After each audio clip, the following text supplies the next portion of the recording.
అన్నమయ్య జిల్లా రాయచోట్ల పోలీసులు గంజాయి విక్రేతపై చర్యలు చేపట్టారు.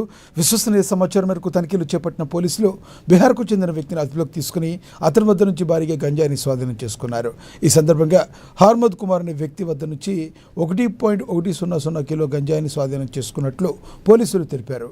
కూలీ పనుల కోసం వచ్చిన నిందితులు అక్రమంగా గంజాయి విక్రయించినట్లుగా విచారణలో వెల్లడైందని తెలిపారు. ఈరోజు మదనపల్లి రింగ్ రోడ్లో మాకు రాబడిన సమాచారం మేరకు గంజాయి అక్రమ రవాణా జరుగుతున్న సమాచారం మేరకు ఈరోజు మదనపల్లి రింగ్ రోడ్ దగ్గరకు వెళ్ళగా అక్కడ ఒక వ్యక్తి ఒక ప్యాకెట్ పెట్టుకొని ఉన్నాడు. అతను మనం అరెస్ట్ చేయగా అతని పేరు హర్మోద్ కుమార్, బీహార్ రాష్ట్రం వ్యక్తిగా చెప్పాడు. అతని దగ్గర ఉన్నటువంటి కవర్ను పరిశీలించగా దాంట్లో దగ్గర సుమారుగా కిలో 100 గ్రాములు గంజాయి ఉంది.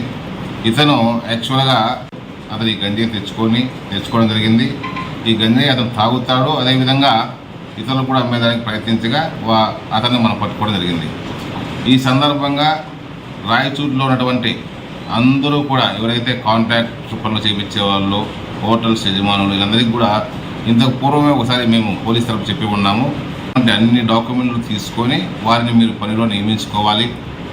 ఇలాంటి సందర్భాల్లో వారు ఏదైనా గంజాయి కానీ ఇంకా ఏదైనా నేరాలు చేసినప్పుడు వారి